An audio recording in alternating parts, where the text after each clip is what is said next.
Many in our audience might have been surprised to hear that when you returned to India as a young man, you started on the shop floor at Tata Steel.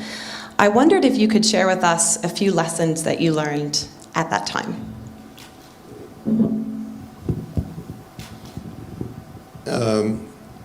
I was on the shop floor for about 2 or 3 years. And during those 2 or 3 years, I thought this was an absolute waste of time and it served absolutely no purpose. I was very wrong because I learned a lot in those 3 years. Perhaps what I learned best was the question of humility amongst people, because standing shoulder to shoulder with workers for 3 years and being given no special privileges, I learned what the other larger segment of our workforce did, like how they reacted, and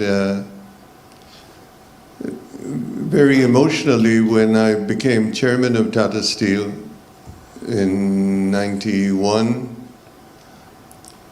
several of the workers came up to me and said, "Do you remember I was in the blast furnace with you, or I taught you how to read temperatures or whatever?" And not many chairmen have that privilege of being friendly with someone who you could call by their first name, or they could call you by their first name. So I learned a lot. And sorry, long answer to your question. Not at all. Thank you. So here at HEC Paris, we have a lot of emphasis on leadership, and it is also evident in the fact that we produce a large number of CEOs. So do you believe the leaders are born, or can leadership be taught in classrooms? That's a difficult question to answer,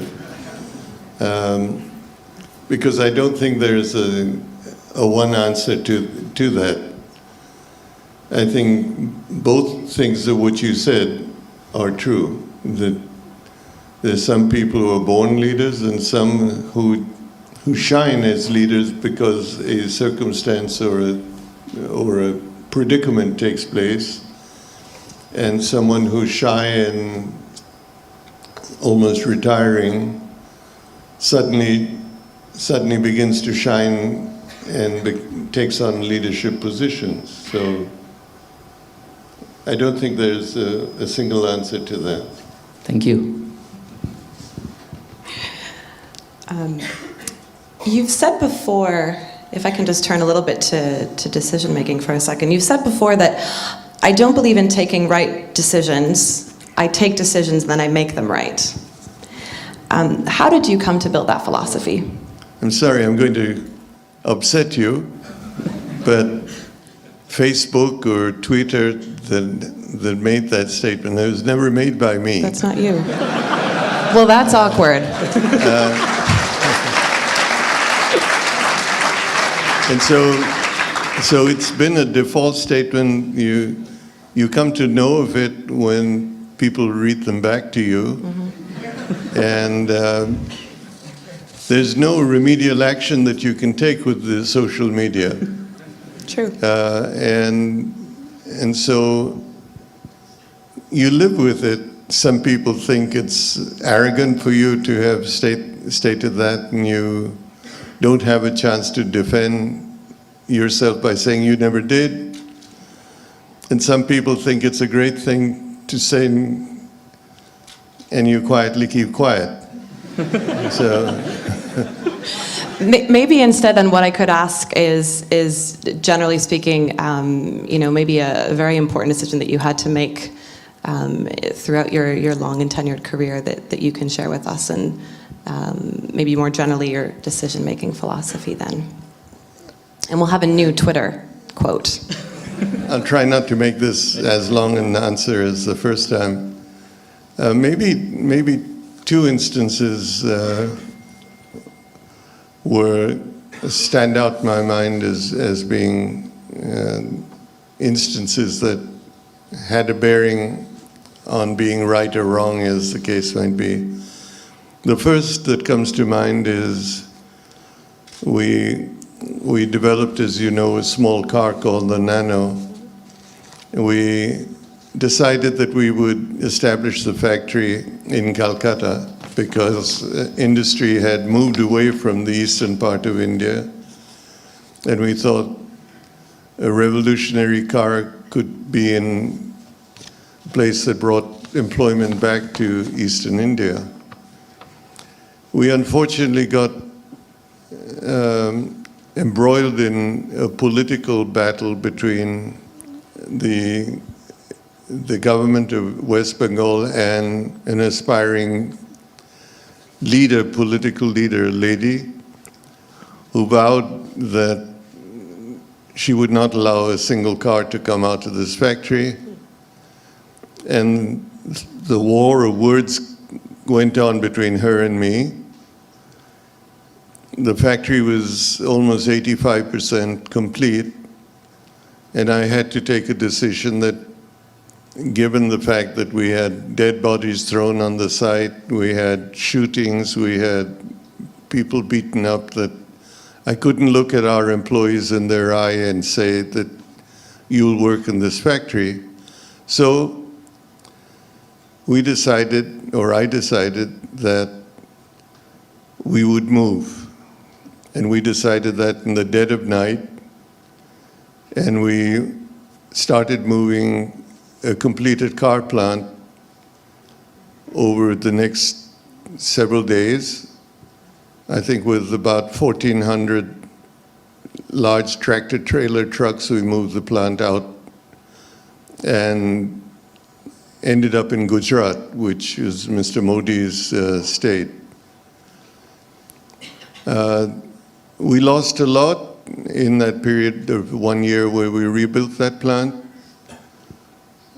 To this day, one will never know whether we did the right thing or not. I personally believe that that was the only option we had, but it became a very ugly decision that had to be taken. The second, if you might, challenge that I faced, completely different, was when 10 Pakistani terrorists descended on Bombay, and amongst the places they attacked our hotel. And about 37 or 40 people in our hotel were shot and killed for no reason. And then it became an issue that, do you stand by and let this happen, or do you go into the midst of what was like a war zone and stand with your employees and go to the homes of people who were killed, and I chose to do the latter, to go every day to the hospitals to look at the people who were injured.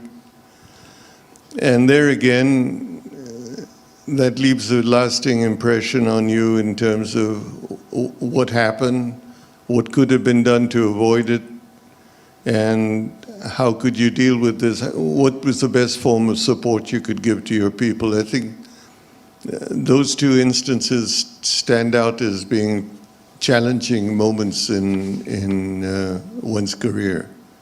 It's certainly not easy. In terms of Europe, we see that Tata Group has a lot of investments in Europe, and it's a big player for the Tata Group portfolio. How do you see Europe's future business potential? Well, I've always felt that Europe is a union of nations that has a tremendous potential. It's a huge market. It's also a union of countries that is going through a difficult economic period of time at this point in time, partly because of common currency and partly because each of the countries are not of the same economic status. I can only say that I hope that the European Union is able to come out of this and revert back to the prosperity that the founding fathers of the EU had hoped, and that it takes its place in the world as an important economic power. Thank you. Just to maybe bounce off of that question, a key strategy over the past decade for the group has been inorganic growth through acquisition. A key strategy over the past decade for the group has been through acquisitions. What prompted this specific strategy? And I'm thinking of a couple of particular brands overseas, both Tetley and Jaguar Land Rover. Tetley, I think, was motivated by the fact that we had the second largest tea garden and tea activity in India, and Tetley was an opportunity to get an international brand. The two other major acquisitions, Jaguar Land Rover and Chorus, in each case, the companies came to us and asked whether we couldn't get together. And on looking at them, we felt that they fulfilled important strategic gaps that we had in either the geography we operated in or the product areas or technology that we had, which made us go forward. It was not, contrary to most people's view, an issue of just getting bigger. Do you think that that's a strategy that's sustainable for the future of Tata Group, as far as acquisitions?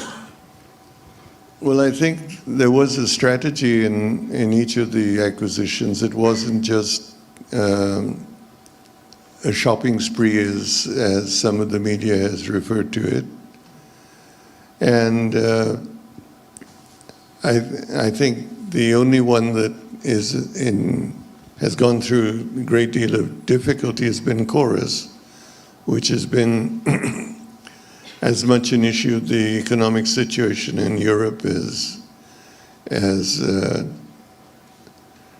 much as one could blame the concerned company that we acquired. It's the steel industry in Europe itself has been going through a very difficult period, and we have been hit by that rather badly. As I said, I hope Europe recovers, and in that case, one would find that it would be an investment that was strategic in value.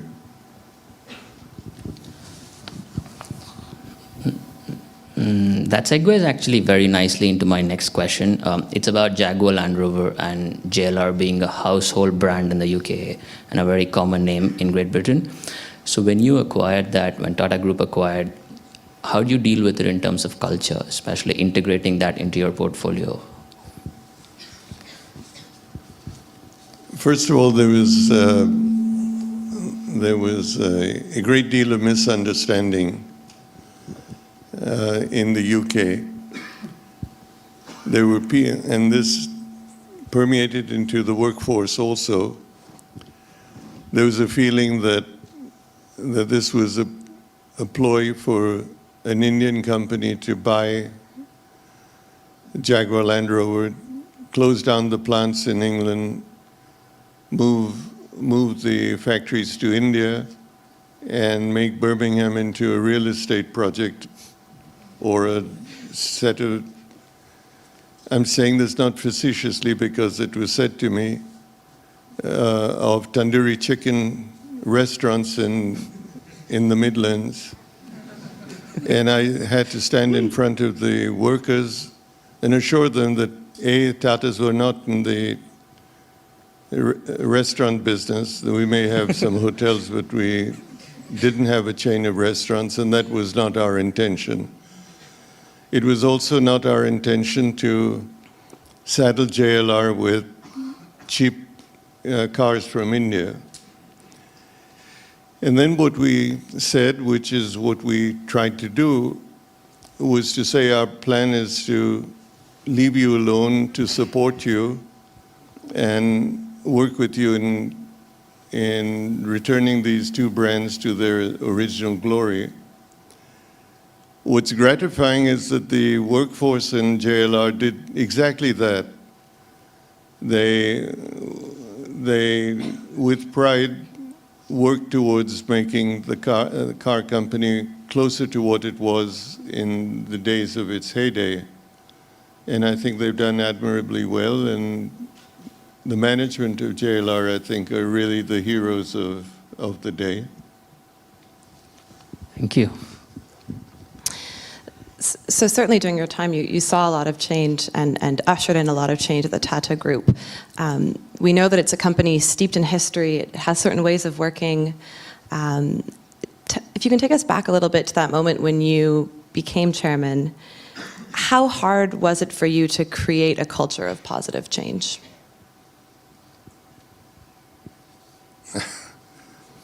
My first few years as chairman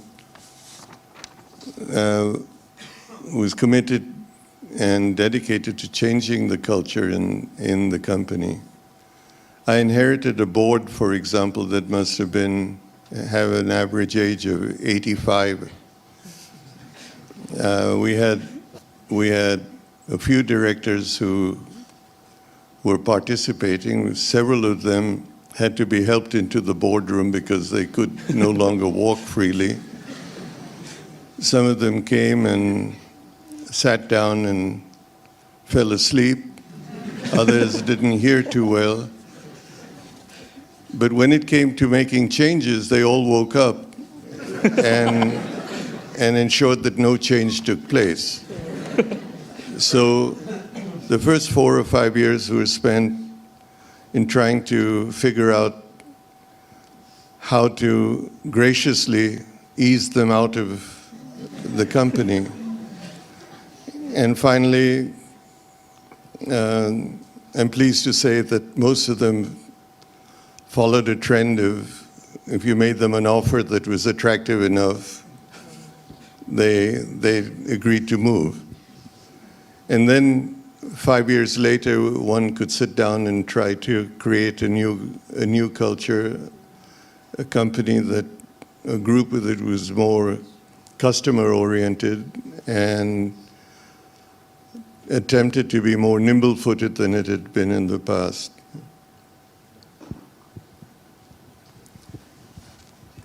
So, Mr. Tata, my next question is about that time in your life when you became the chairman of the Tata Group. You said something that stands out even today, that you felt all alone at the top. Sorry? That you felt all alone when you were the chairman of the Tata Group. And the fact that most of us will probably be leaders in the future, what can we expect? I think there are many moments that most CEOs or chairmen feel that they're alone. It's almost an occupational hazard that you live with, where you either can't confide because it's not appropriate, or you stand alone against a tide of views or pushes where you don't feel that you need to be compromised. There was a time when one felt that the fabric of India and the ethical fabric of India was being eroded. And most companies, including ours, had to face an issue of dealing with this by participating in subjective activities, be they doing favors for people or actually paying. And the few times that that we were approached and stood our ground and did not do that made me go home at night with this wonderful feeling that we didn't succumb. And anybody that says that you can't operate in India without paying, I think needs to look at us as an example, because we grew, and we grew from about 5 billion to 100 billion without participating in anything subjective. So industry can grow in India, and you don't need to succumb. And I think that's the one thing I would say that was probably the loneliest moment or set of moments that one has, and one feels pleased that you were able to go through that period and not compromise your ideals. Thank you, Mr. Tata. I think that is a very clear embodiment.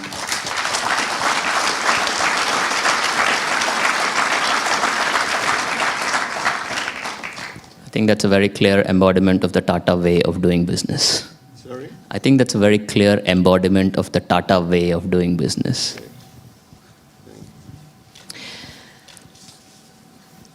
As an organization gets larger, the institution sometimes becomes more important than the inspiration. In the 21st century, what role do you think leaders play in keeping that inspiration alive at large companies? Just generally speaking, leaders in the 21st century, how can they keep that inspiration alive? How did you maybe help to keep that inspiration alive at Tata Group? How do they keep inspiration when a company becomes so big? I think it's a greater challenge as the company grows bigger, but you understand that everybody in a large organization gets further and further from getting the feeling that they're adding value, and they feel that they're little ants in an anthill.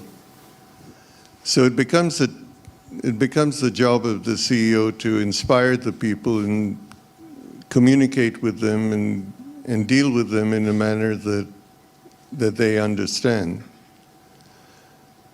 How well you do it or how poorly you do it, you find out after the event. So I think all large organizations that are successful have CEOs that go out of their way to communicate with their employees, because the greatest asset they have are their employees. And dissatisfied employees or ignored employees are unhappy employees, and they don't give you the best. So I think most successful CEOs give a lot of their attention and time to doing this, and to paying particular attention to the needs of their employees. So, and we tried to do the same. Of course. Yeah. So, Mr. Tata, talking of inspiration, I'm sure you're a great inspiration to a lot of us here, and personally for me as well. So, if I can ask, was there someone who inspired you when you were growing up as a young boy in India? Yes. I think Mr. J.R.D. Tata, who was my predecessor, played a very important role in being a mentor to me. The day he handed over to me, which is a little bit surprising, I was terrified because he was staying on in the office, and I thought he would continue to run the group from where he was. I was truly terrified. I thought this was going to be a hypocritical handover. What it actually turned out to be was he He gave me most of my inspiration, most of the support I needed in those early days. Most of the advice that I received came from him. And I don't know what would have happened in those first 2 or 3 years while he was there, had he not been there. So yes, he was probably my greatest inspiration and greatest role model that I had, and I was very lucky to have him. Thank you. This is like Wimbledon.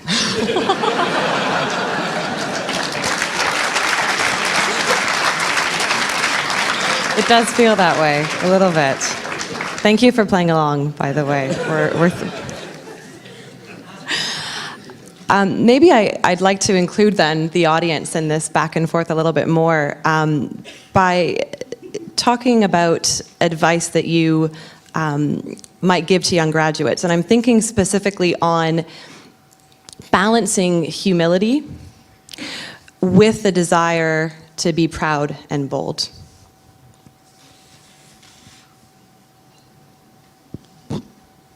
I think both those attributes are important. I don't think you can make them up or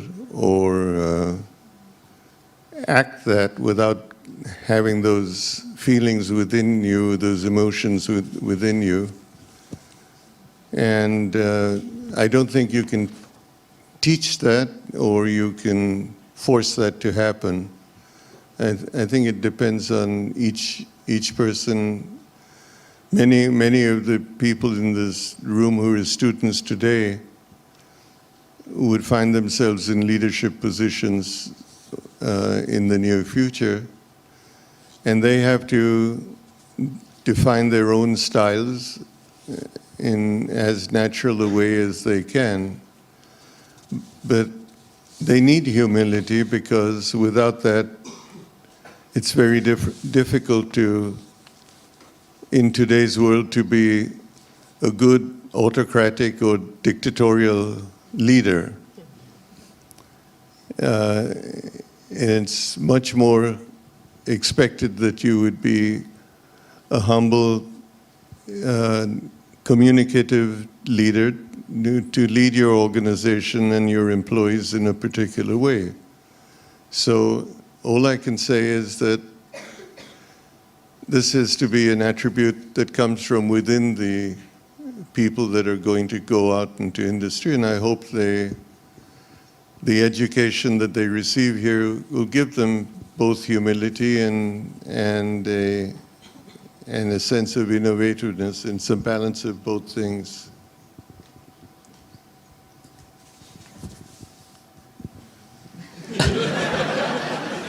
Your serve.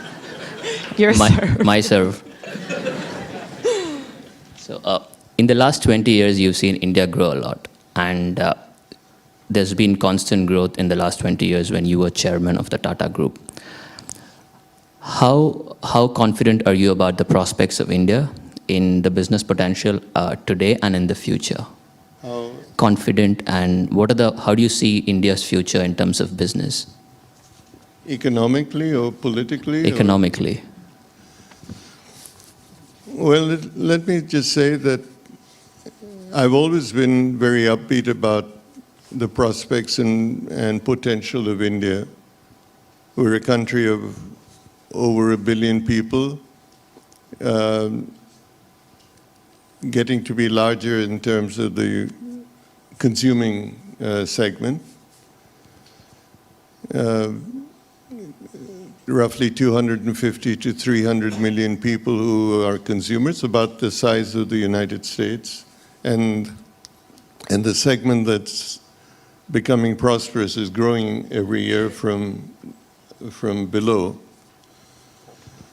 We have a new government, as everyone knows, a very active Prime Minister who is convinced that he can give India the impetus and the momentum that it needs to take its place amongst the economic countries in the world.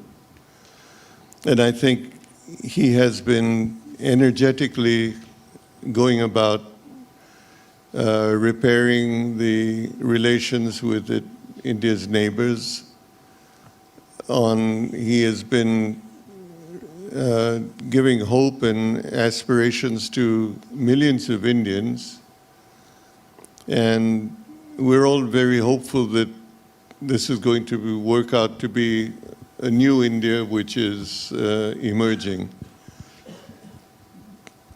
Some words of caution are that the aspirations of everyone in India are very high, and maybe sometimes unrealistically high, because a country of 1 billion people is very difficult to change overnight.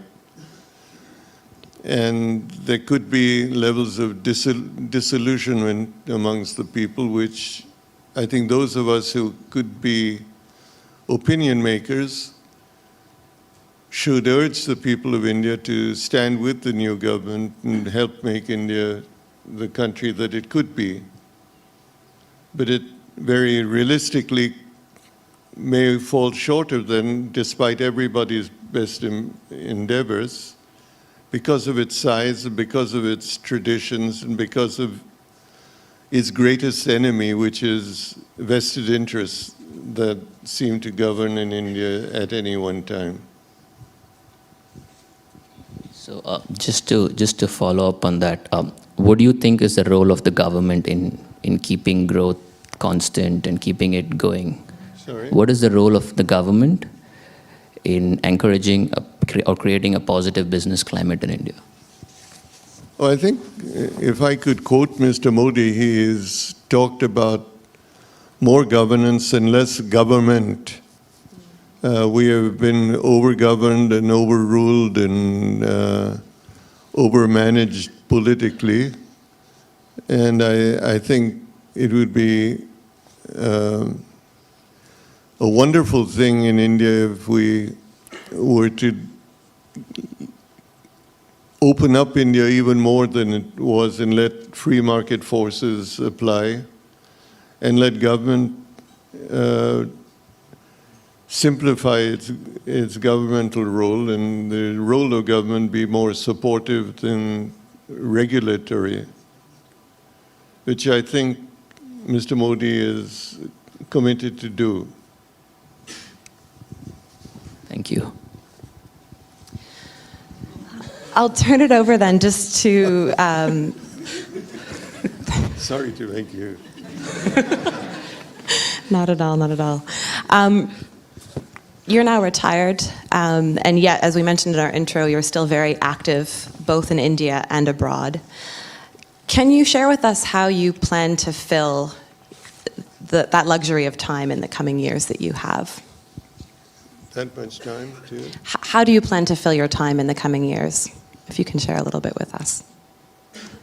Well, I expected and planned to spend my time, and I have been doing that by and large, to combat malnutrition in children and mothers in India in the rural areas.